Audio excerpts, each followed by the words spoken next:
ॐ अज्ञानतिमिरान्धस्य ज्ञानाञ्जनशलाकया चक्षुरुन्मिलितं येन तस्मै श्रीगुरवे नमः। श्रीचैतन्यमनोभीष्टं स्थापितं येन भूतले स्वयं रूपः कदा मह्यं ददाति स्वपदान्तिकम्। वाञ्छाकल्पतरुभ्यश्च कृपासिन्धुभ्य एव च पतितानां पावनेभ्यो वैष्णवेभ्यो नमो नमः। श्री कृष्ण चैतन्य प्रभु नित्यानंद श्री अद्वैत गदाधर शिवासादि गौर भक्त वृंद हरे कृष्ण कृष्ण कृष्ण हरे हरे हरे राम राम राम हरे हरे। मनोजवं मारुततुल्यवेगं जितेन्द्रियं बुद्धिमतां वरिष्ठं वातात्मजं वानरयूथमुख्यं श्रीरामदूतं शिरसा नमामि। कूजन्तं राम रामेति मधुरं मधुराक्षरम् आरुह्य कविता शाखां वन्दे वाल्मीकिकोकिलम्। आपदामपहर्तारं दातारं सर्वसम्पदां लोकाभिरामं श्रीरामं भूयो भूयो नमाम्यहम्। दक्षिणे लक्ष्मणो यस्य वामे च जनकात्मजा पुरतो मारुतिर्यस्य तं वन्दे रघुनन्दनम्। Welcome back. So nice to see you. I've missed being with all of you. Of course, it didn't happen because I was busy, but it's really nice to see all of you. We will start right where we left off. We left off where Lakshmana had killed Indrajit. And the Vanaras became very, very happy. They embraced each other. They felt delighted in their minds, and they started talking about Sri Ramachandra, and they were having Ram Katha. I can leave it there. Special food done. Okay. And special. Okay. You can leave it under the call. Okay. Thank you. So they were embracing each other, having Ram Katha. And they were very, very happy. They were so rejoiced knowing that Indrajit was killed. So then, chapter 91 begins with Valmiki telling us, this is how Lakshmana looked. So we begin with a meditation on Lakshmana. So as I read the verse, if you like, you can close your eyes and visualize how Lakshmana might look. And I'll explain and repeat the verse again. रुधिरक्लिन्न गात्रास्तु लक्ष्मणः शुभलक्षणः बभूव हर्षस्तं हत्वा शत्रुजेतारमाहवे रुधिरक्लिन्न गात्रास्तु. And there is Lakshmana, his entire body soaked in blood, so he's looking reddish in color. Lakshmana Shubha Lakshana. Here Lakshmana, that although his body is covered in dark reddish blood, Vasishta calls him Lakshmana because he is Lakshmi Sampanna. He is endowed with good fortune. He is endowed with opulences.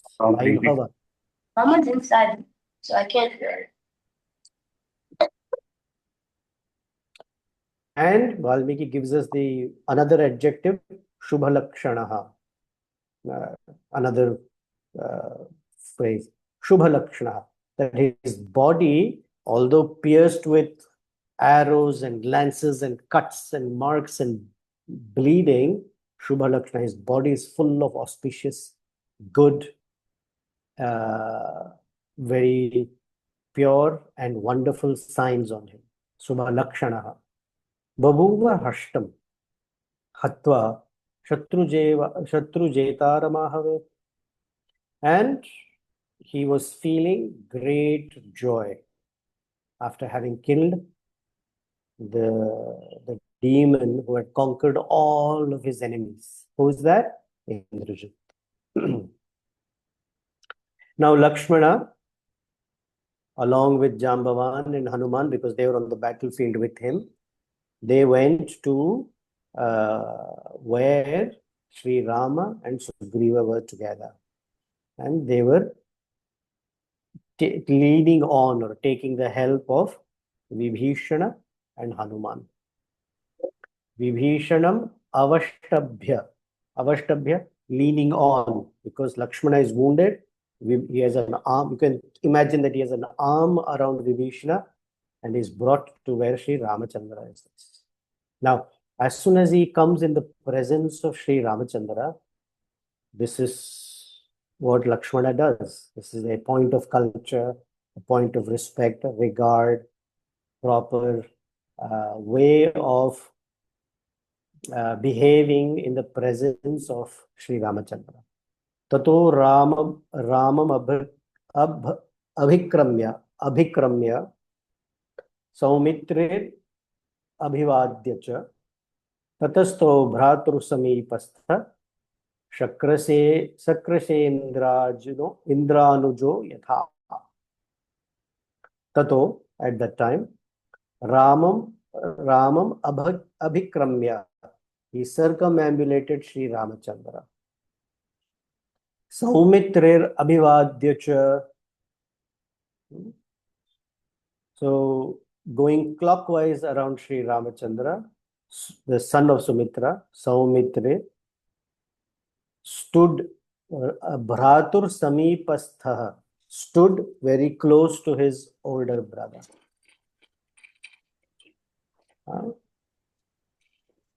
And what did he say? Saumitra Abhivadya. Abhivadya means greeted his brother. He did not wait for Ramachandra to say, "Oh, Lakshmana, welcome back. You're the hero of the battle." No, he has the servant attitude. Servant means he comes Abhivadya. He's congratulating Ramachandra. He's greeting Ramachandra because he's a servant. He's carrying the mood of a servant. And the way he stood right next to Sri Ramachandra, Valmiki says, just the way Lord Vamana stands right next to his older brother Indra. Because Vamana is called Upendra, younger brother of Indra. So here Valmiki calls him Shakrasyendranujo. Shakrasyendranujo yatha. Like Lord Vamana is standing in the shadow of his older brother Indra. Now everyone else is there, is cheerful, happy, rejoicing. And then Vibhishana, Lakshmana did not say, "I have accomplished the killing of Indrajit. It was a very difficult battle, but still I did this way." He didn't open his mouth at all about all the wonderful fighting scene that happened, how extraordinary was Indrajit and how super extraordinary was Lakshmana. He never thumped his own chest or banged his own drums. It was Vibhishana who reports to Ramachandra. Vibhishana, who's so delighted, says, "Oh, Ramachandra, it is this Lakshmana that cut off the head of Indrajit in such a wonderful battle. Lakshmana is very, very great." Now, Ramachandra, who himself is such a great hero, understands what that battle might have looked like. Out of great joy, turned to Lakshmana and said, "Sadhu Lakshmana Tushtosmi." Lakshmana, Sadhu, very good. Tushtosmi, I am so satisfied. I'm so happy. Karma chasukaram krutam. You have accomplished work that is not at all easy to accomplish. Ravaner hi vinashena jitam ityupadaraya. You have been able to kill the son of Ravana. That means you have achieved a great victory, Lakshmana. And Ramachandra then brought Lakshmana closer to him and smelled his head. This is a mark of affection. Whenever Krishna Balaram meet Yashoda or Nanda Maharaj or Devaki and Vasudev, they will smell the head of them. This is a way a parent shows affection for their child. And here Lakshmana is younger, so Ramachandra is smelling his head and was so impressed that started even glorifying Lakshmana. Yet Lakshmana is feeling abashed, shy, embarrassed. That why is Ramachandra saying all these words to me when it is his empowerment, it is his grace by which I got all of this. It is nothing that I have done. It is his grace upon me, and still he's giving me the credit for something like this. So he was feeling very abashed, embarrassed. Then Ramachandra makes Lakshmana sit on his lap. And all the wounds that were on Lakshmana, Ramachandra placates Lakshmana like this, very tenderly, and with his eyes gazing upon him again and again on his brother. Then, one more time, as a token, smelling his head, looking at Lakshmana greatly tormented in his body. So this is the reason Valmiki repeats this again and again. One may say, in the poetry, if you repeat it, it loses its charm. True. In this case, it doesn't lose its charm. It actually becomes even more charming because we are getting to see the heart of Ramachandra, that he's again and again embracing Lakshmana, smelling his head, pacifying him with his hands, looking at him lovingly again and again. As he's stroking him, Sri Ramachandra spoke to Lakshmana. Oh, Lakshmana, what a feat that you have achieved. You've killed the son of Ravana in combat. Today, if I am victorious, it is because of you. In fact, now that you've killed Indrajit, I know that I'll be victorious in this battle because Ravana was primarily relying on Indrajit. Indrajit was his main warrior. And his main warrior, you have eliminated. So you have done a greater deed than anyone else. And also excellent that along with you, Hanuman and Vibhishana also fought so nicely in the battle. Aho ratris tribhibhir viraha, O Veera Lakshmana. You have fought continuously with Indrajit, Aho ratri, during the day and the night. All 24 hours. But for how many days? Tribhir. For 3 days and 3 nights, non-stop, you fought with Indrajit. Aha, what a feat you have achieved, Lakshmana. Now, when Ravana hears that his oldest son, the mainstay of his army, has been killed, he will come now with a vast army, with anger and all sorts of power to avenge the death of his son. But don't worry, I will take care of Ravana. Lakshmana, with you as my protector. Ramachandra is the protector for everybody. But he is looking at Lakshmana and saying, with you as my protector, Lakshmana, neither Sita nor the earth, meaning to get back the kingdom of Ayodhya, will be difficult for me anymore. Just the way you have killed Indrajit, I will be able to kill Ravana. Then he turns to Sushena. Sushena is the father of Tara, mother of Angada, wife of Vali.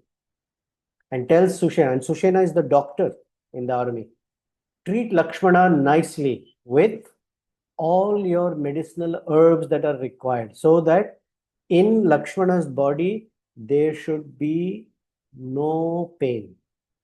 He should be healed of all of his wounds, and his mind and body should be as strong as it was earlier. And Lakshmana is a lover of his friends. Along with Sumitra's son Lakshmana, please treat Vibhishana, so he may also be rid of all of his pain. Not just Lakshmana and Vibhishana. All the other bears and monkeys who have fought so valiantly, non-stop, and they've been pierced, cut, lacerated, bleeding, wounded, should be healed by you.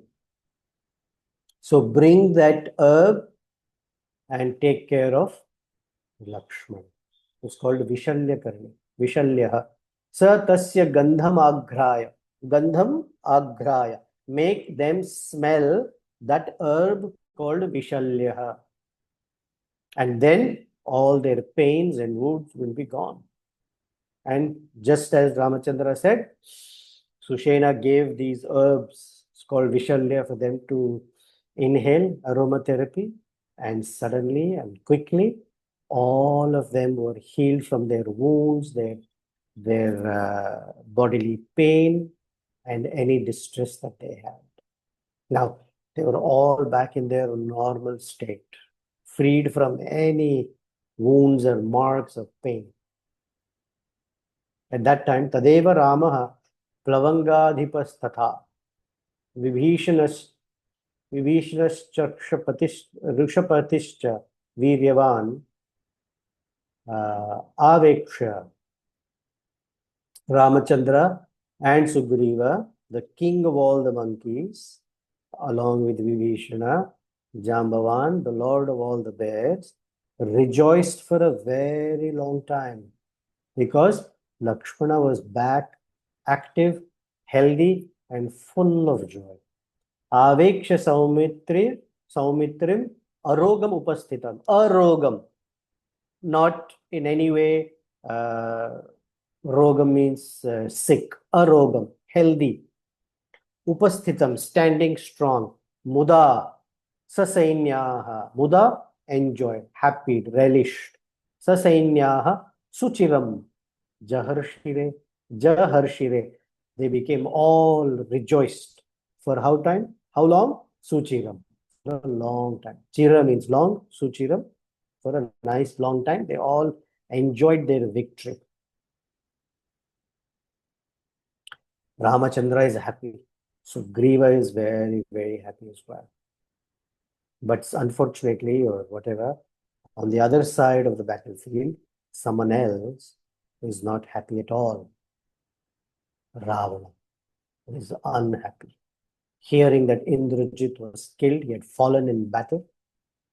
As these ministers of Ravana came and reported to him, Ravana, the 10-headed monster, became so angry and sad at the same time, said to all of his ministers who were standing around him, whoever is left, and they said to him, your glorious son Indrajit has been killed in combat by Lakshmana, who himself is a very glorious warrior and was assisted by Vibhishana, who was looking on at that time.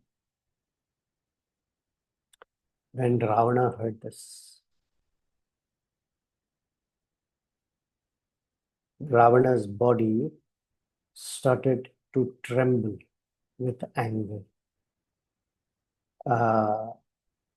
And in him, a very sad and angry situation came when he started envisioning that how terribly Indrajit had died on the battlefield. And Ravana, in his anger and sadness, swooned and fell unconscious. He knows the pain of a father now. And after a long time, when he came back to external consciousness, when he came back, he started lamenting very, very painfully. He said, my son Indrajit, who got the title after defeating Indra, and he had put all the demigods in severe distress, how is it possible that he could be overpowered by Lakshmana? How is it possible? Although Indrajit, if you were provoked more, you could have killed Yamaraj himself. You yourself are so powerful. How is it possible that Lakshmana can kill you? But anyone who dies on the battlefield is treading the path of very noble people. In fact, the one who has died on the battlefield attains heaven. So I'm very sure you will also have attained heaven.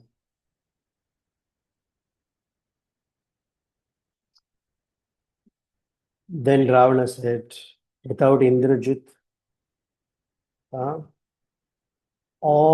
this world with mountains and lakes and oceans and rivers and gardens, the earth, the heaven, they all have no meaning for me at all. I have no way of relishing and enjoying anything because my heart is crying.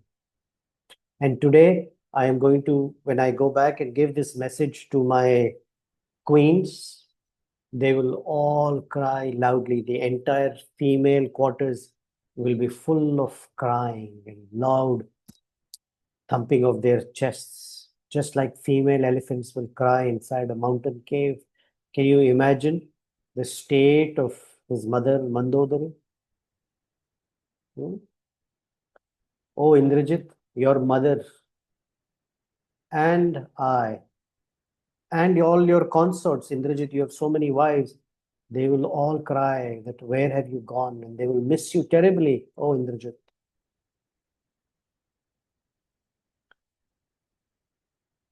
What is more painful is on the other side, Sugriva, Vibhishana, Lakshmana, Rama, Hanuman, they are all together.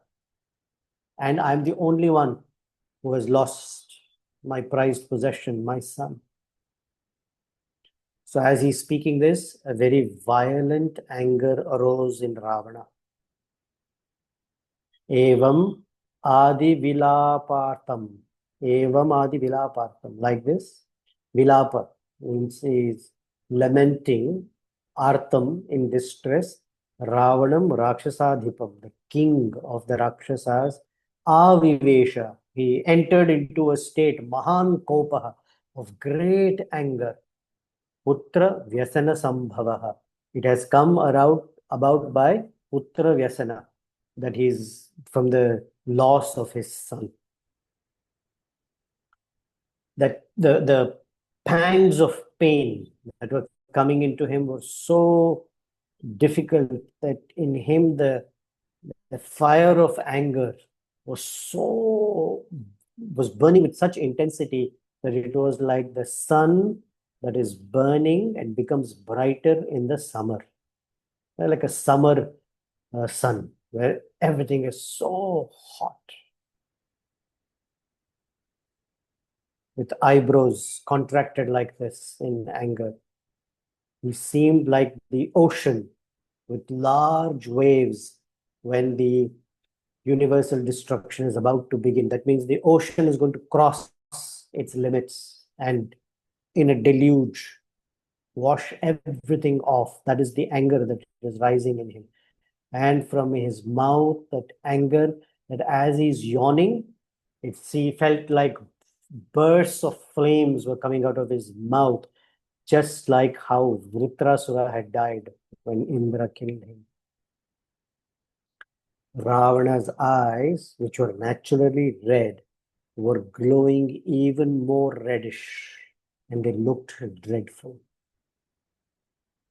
And Ravana told all of his Rakshasas,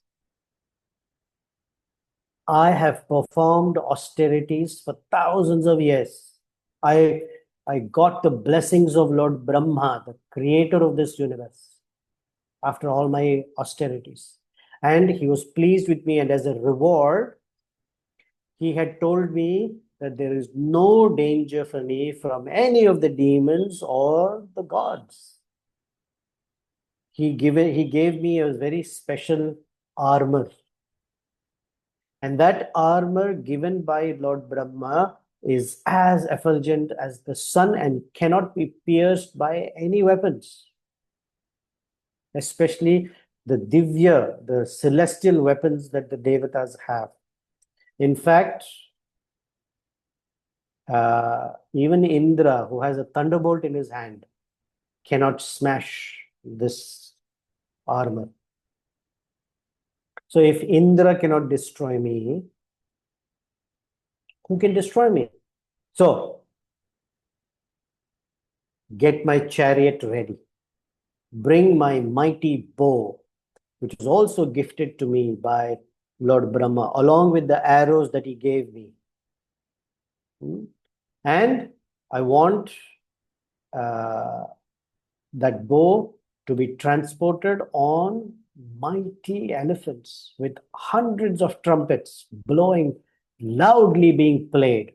So there, Rama and Lakshmana, their hearts can start to shudder at the very thought that they're going to fight with me. And as he's ordering this, in his mind, Valmiki says, Buddhya Sitam Hantum Vyavasyata. He had this determination. This is how I'm going to make Rama and Lakshmana and the Vanaras weak. I will kill Sita. Then let me see how Rama Lakshmana will fight. So looking with his bloodshot eyes on all the Rakshasas, Ravana suddenly took on a very angry demeanor and posture and told them, I will trick all the Vanaras. I will trick everyone else, just the way Maya bewilders everybody. I will bewilder them. What I'll do is, previously Indrajit had played a magic trick by which he had cut off the head of Sita, and everyone thought, oh, Sita was dead. Ramachandra had completely fell unconscious and became weak. I will make that hoax a reality. I will finish Sita right now because she's so devoted to Rama. I will finish her. Saying that, Ravana drew his sword, which was made of very, very exquisite stainless steel. And the so clean and perfect the sword was, Valmiki says it was like the spotless sky where there is no cloud in it. Ravana held his sword, feeling very angry. Ravana took Mandodari with him, surrounded by all his ministers, went to Ashoka Vana where Sita is sitting there under the tree. Sita Devi perceived that the Rakshasas, because there are other female Rakshasis, so this is the Dhwani, other female Rakshasis suddenly became standing in attention. There is all this commotion because the king is coming here. So she realized, oh, Ravana is coming. And the Rakshasas and Rakshasis were hugging each other and they were saying, oh, now Rama and Lakshmana will tremble to see this great Rakshasa Ravana. In fact, by his anger, many enemies who have been killed and many enemies that are remaining will all be killed. Now Ravana will get all the treasures from all over the universe after he has killed Rama Lakshmana. So while they are talking like this, Ravana, possessed with anger, thumping the ground, came in a very fast-paced. He was not walking like he's relaxing and enjoying.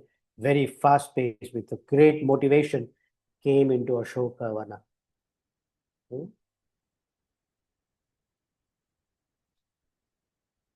Ravana had some people on his side who were his well-wishers. They were trying to hold him back, but he was not listening. He was very enraged. So he was walking towards Sita with great fury and anger.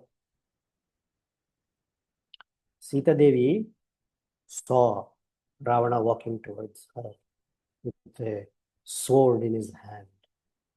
So Sita Devi immediately felt distress.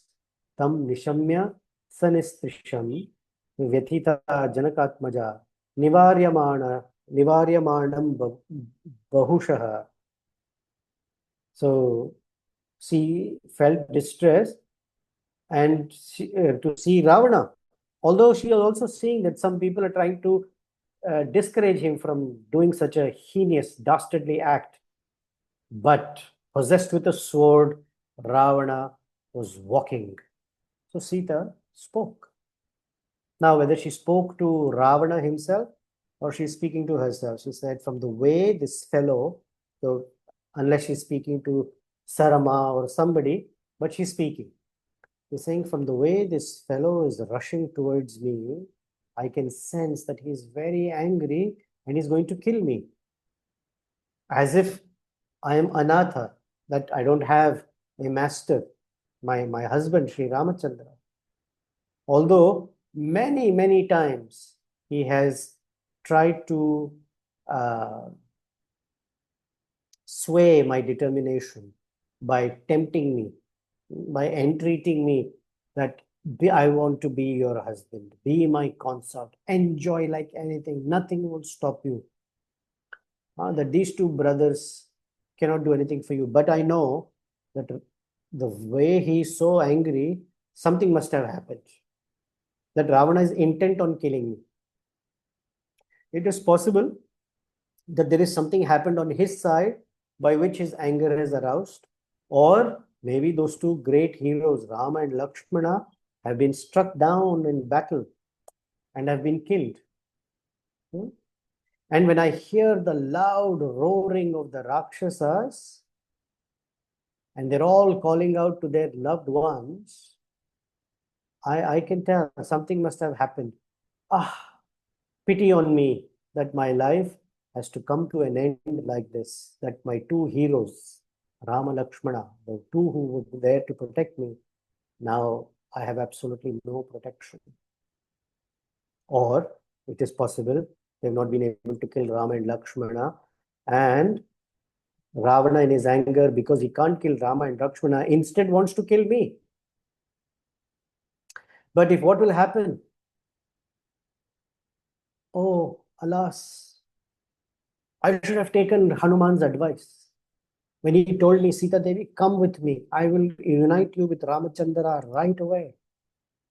I did not take that advice. How foolish of me. Maybe I should have taken that advice. Now, this is not reality. This is the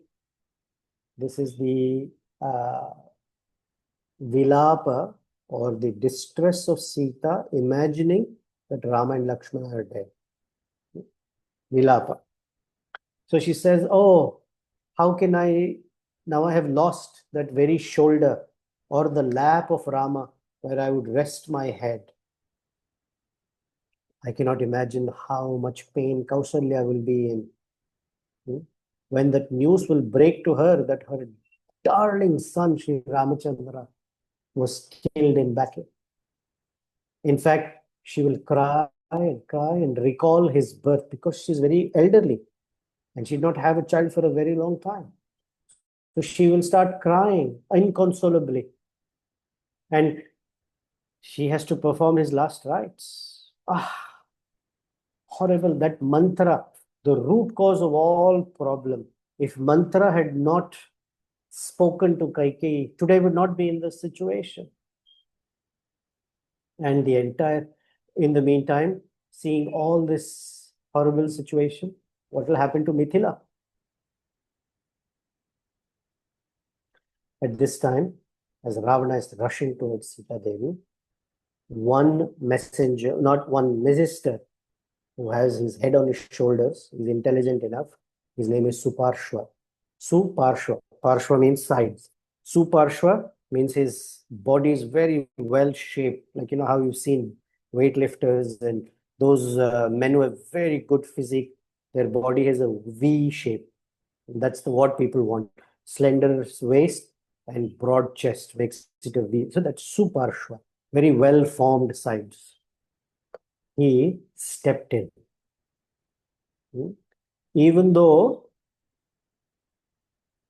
he was being pulled back by other ministers, Suparshva said, Ravana, please, please, you're the younger brother of Kubera. You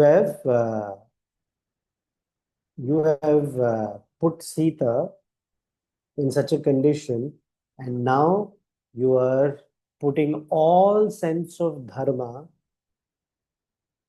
casting it away. I don't think this is a good thing at all. Now, remember, Ravana, when you were studying the Vedic literature, you had taken a vow of celibacy. And you carried it out. You remained like that engaged in your tapasya for such a very long time.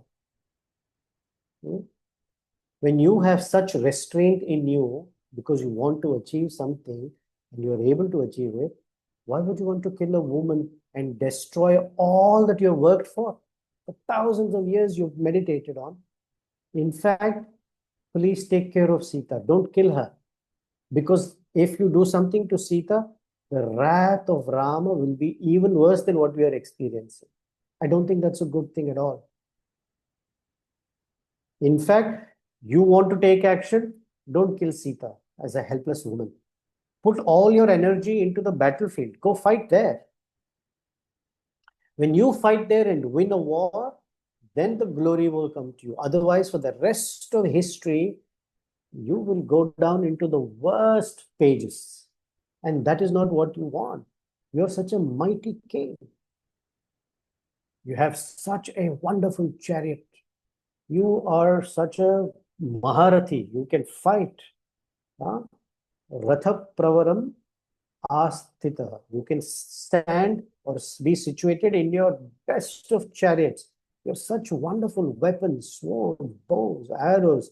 In fact, instead of killing Sita, go kill Rama and Lakshmana. Go fight there. Somehow, for this 10-headed fellow, that advice made sense. Satat Duratma. Valmiki is also saying Duratma. Satat Duratma Suhrada Niveditam Vachaha Sudharmyam Pratigruhya Ravana. Sudharmam Pratigruhya. Ravana caught that very nice dharmic device. Turned around, Gruham Jagamatha, went home. Tatascha Viryavan, and at this time he is called Viryavan. Viryavan, powerful. What is his Virya? That he did not show it on Sita. That is his called Viryavan. In fact, he is going to show it in the battlefield where it rightfully belongs. Heroism belongs on the battlefield. Any man who causes distress to a woman, hitting her, abusing her, tormenting her, thinking of himself as a hero is not a hero. Here Valmiki tells us, Viryavan means he restrained himself from tormenting a woman. Punah sabham cha prayayo suhrudaddataha. Went back to his council of ministers and all of his well-wishers. So that's about 48 minutes. There is another chapter where Ramachandra causes severe destruction of the Rakshasa army. I'll pause here because it's 40 minutes. We haven't met in a long time.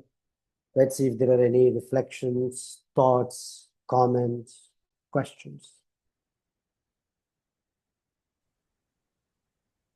Hare Krishna, Prabhu. Anybody? Hare Krishna. Prabhu, I have one question. Yes. Last week, Krishna you Sundar. mentioned this. Hare Krishna. Last week, you mentioned this verse to meditate on that. If Rama is Dharmagnya, Satyasandhascha, may this arrow will kill Ravana. But when we say the same verse, what is arrow and who is our Ravana's son? Well, from a tattva perspective, as we have said in the past, the tattva is that Ravana is the mind. We are all, the Atma is grabbed by the mind. And Lakshmana plays the role of Guru. So what he has uttered is an instruction because we repeat the words, Satovrite. We follow in the footsteps of great souls, Lakshmana being one. So these instructions are what we mount on the bow and shoot that arrow to kill all of the derivatives that come from the mind, the desires, the thoughts, all of that. If you want something even more, not even more, but what the Vedas say is that according to the Mundaka Upanishad and Mandukya Upanishad, the bow is Omkara. Omkara Tadhanuhu. Pranavaha Tadhanuhu. And Atma Sharaha. The arrow is the Atma that you mount on Omkara. That means you chant mantra. The Jiva is now carried by the mantra. Brahma Tad Laksham Uchyate. Brahman, the Supreme Lord, is the ultimate goal where this mantra, the bow, will shoot that arrow so he can reach his destination, the Supreme Lord. And apramathavyeva vedatvam. And one in that act, one should not become pramatha, maddened, distracted, or weakened. So you want a tattva side, and that is the tattva side. I have one any technical activity- question, Prabhu. Yeah, but any activity we Yes, do, continue. we Yes. only are successful. Even Lakshmana, who is a replica of Sri Ramachandra, he recites the mantra that we are all to be empowered by Sri Ramachandra. Okay, what's your technical question? I may or may not be able to answer, but go for it. Last time when Indrajit shot arrow on Lakshmana, he got stuck on the forehead 3 times, and it is like ornament. I was thinking how human. I am thinking like human. Stuck on the forehead, and it stayed there. How? It means not how. How does it look like? Looks like 3 arrows on his forehead. How does it look like? The tilak. Means usually, If you have, if you get stuck on the forehead, it will go. Hey, these are great warriors, man. Don't read Okay. too much into like that. But the arrows pierced him, and instead of looking ugly or something, he was glowing, radiating. Okay.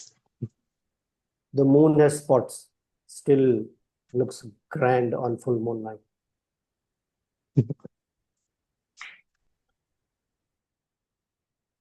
Thank Okay, you. anyone else? Yeah, you're welcome. Thank you.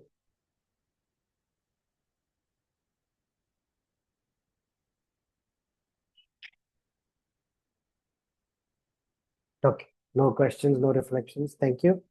I don't expect something now. If something occurs to you as you ruminate on this, especially a few things of how Lakshmana interacted with Ramachandra, how Ramachandra was speaking about to Lakshmana and his care for all the Vanaras, not just his brother. If something occurs to you, we have our WhatsApp group. I would love to hear your reflections. It nourishes me. It is helping me because when I'm speaking, everything cannot occur to me, but it's the audience as Vaishnavas. When you reflect back, it strengthens my understanding as well. So it helps me. I learn from it as well. So I invite you to please make it parasparanukathanam. We mutually nourish each other. Okay.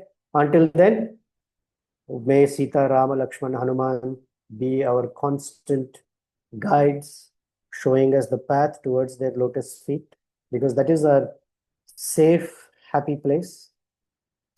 And although there may be obstacles along that path, they are the ones who remove those obstacles and make us safely situated in a safe and protected place. Shri Sita Rama Lakshman Hanuman Ji ki Jai. Yes, I said Hanuman Ji ki Jai, but Varshana, go ahead. Hare Krishna, my apologies, my screen just wasn't responding in time.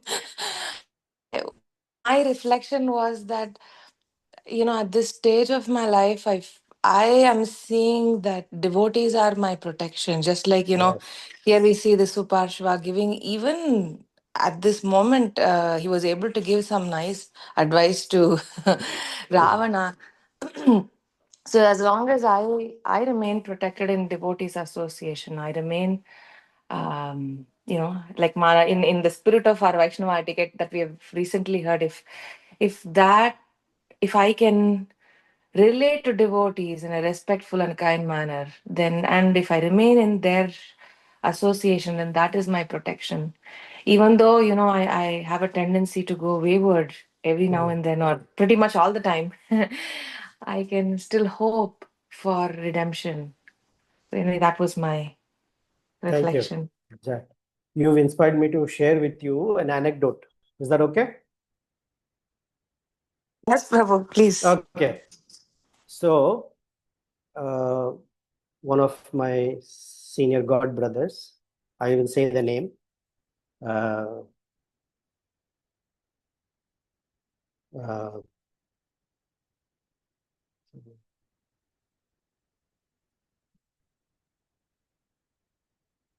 Washington, D.C., Das Bhakti Shastri, Bhaya Hari Prabhu. So, Bhaya Hari Prabhu gave me a piece of advice 25 years ago. 25. And it has remained center stage for me. I remember it often. I try and live according to that as much as I can. He said, he narrated this story. He said it in Hindi or Awadhi style, which I can't remember, but this is the story or the principle. He said that there was a person who was walking through a forest, and he happened to come into this particular area in the forest that was full of sandalwood trees, and there were tribals living in that forest. So to find just one sandalwood tree is not easy, but an entire cluster, hundreds of sandalwood trees everywhere, is a rare sight. And in that rare sight, tribals were living there. And as he walked through their little village, he's noticing that for their cooking, these guys would climb up the sandalwood tree, chop off the wood, throw it down, and light a fire with it. So you can imagine using sandalwood to cook whatever tribal food they are cooking. Then they would chop off the wood and do something else with it and make axe handles and make whatever derivatives of wood they would make. So he was shocked. He went to them and said, "Stop, stop. Do you have any idea what you're doing?" So they looked at him very quizzically. He said, "This is sandalwood. It is rare. And this begs a very high price in the market. And you're just cutting it down and using it to cook food and make some useless instruments and other things with it. How can you do it like that?" And they're like, "What are you talking? This is the wood that we have around us. We don't know what you're talking about. It's not valuable to us." So he told me it's like that. That finding devotees is very, very rare. But once you start living in the company or community of devotees, then we become like the tribals in the sandalwood forest. We see them everywhere. The chance that you, Nityananda Pran, will take them for granted is very high. Please be careful that those who don't have devotee association or those who are bereft of it may know the value. But being in their company every day, seeing them morning, afternoon, evening, you may lose the value. So please remember it. And he made sure that I told him, "Thank you, I will remember it." So when you say you're so fortunate to have the protection, the surrounded by devotees, you've understood, or who am I to say you understood? You're expressing what he had told me, and I'm reminded again today. Thank you. Thank you. What a wonderful story, Prabhu. And Amazing, I no? was amazing. Could you also share a little bit? I was thinking, wood has its purposes, certainly. And certainly, it seems like firewood and building huts will be one of the purposes. So, similarly, association with devotees, our ultimate purpose, like you said, is hearing and relishing and speaking Krishna Katha and, singing his Right. names. But a sub purpose would also be certain other human needs, right? Of Yeah, companionship sure. and other things. So those other things may Absolutely. also get satisfied. Uh, but what I'm hearing, I don't know if you can correct me. We don't just use it for those sub purposes. I'm just calling it that way for a lack of a better word. but it is for this higher purpose of hearing and chanting together. Can we say that? Yeah, It's not sure. just to satisfy mean- those other things. So when one's needs and other, let's say, physical and psychological needs are being fulfilled, ultimately self-actualization is important, and that is what we is our purpose. That's what ultimately all of this is meant to be helping in congregationally, collectively glorifying Krishna. Samkirtana, samyak rupena kirtana. So yes, yes.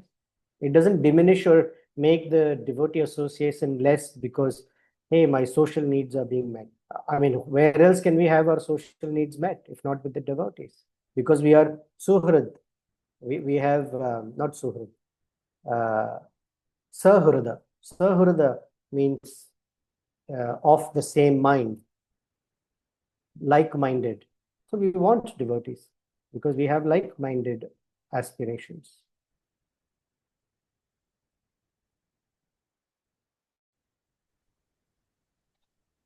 Okay. I think now we should say Srila Prabhupada ki Jai. Thank you very much. Hare See you Krishna, next week. Hare Krishna.